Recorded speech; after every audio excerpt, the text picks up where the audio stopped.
Syudad sa Bacolod, gindepensahan ang ginareklamo ng anomalya sa paghatag sa pagkaon sa frontliners sa mga border control points. Ining balita nga itong gintutukan.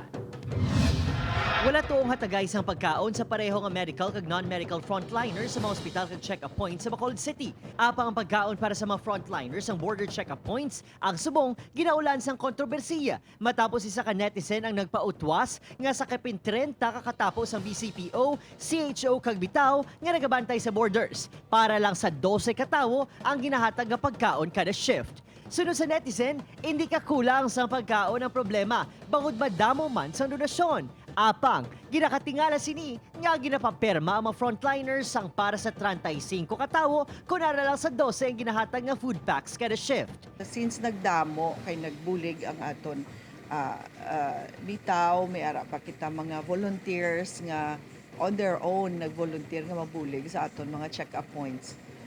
But this has been corrected already. Dugang paniang, yara lang sa 11 tubtub 12 katawo ang napain nga pondo. Para madasig ang operasyon kag mapahagad-hagan ng trapiko, nagdugang sang bantay sa border check-up points apang wala man nadugangan ang pondo. It is possible nga ginapareceive sa ila ang food kiti we have to account for every centavo nga ginagastos natin even if it's from the emergency fund. Nagpasalig man ang syudad nga tutugaran na sambit nga reklamo kag hindi pag-itolerar ang mga pagpamintaha sa tunga sang krisis. Opod kay Reynald Castillo, Adrian Prietos, One Western Visayas.